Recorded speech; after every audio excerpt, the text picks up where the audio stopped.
விவசாயத்துக்காக பார்த்தீங்கன்னா, 10,00,00,000 பட்ஜெட் ஒதுக்கியிருக்காங்க. எதுக்காகன்னா, தார்ப்பாய் விவசாயிகளுக்கு மானியமா குடுக்குறாங்கன்னு.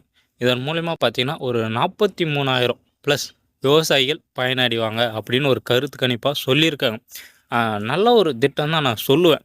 பட் இத விட இன்னொரு நல்ல திட்டம்னா பார்த்தீங்கன்னா, நெல் சேமிப்பு கிடங்கு கட்டலாம்.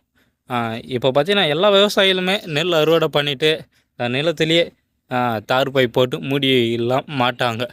அத எடுத்துட்டு போயிட்டு விற்பனை பண்றதுல தான் இறப்பாங்க. ஏன்னா, அடுத்த முறை விவசாயம் பண்ணத்துக்குன்னவே நிலத்தில இருக்கக்கூடாதுன்னு எடுத்துடுவாங்க. இந்த மாரி இருக்கும்போது தார்ப்பாய் குடுக்கலாம். தப்புன்னு நான் சொல்ல மாட்டேன். அதுவும் ஒரு நல்ல விஷயம் தான். இத விட சேமிப்பு கிடங்கு கட்டுனா ரொம்ப ரொம்ப சந்தோஷம்.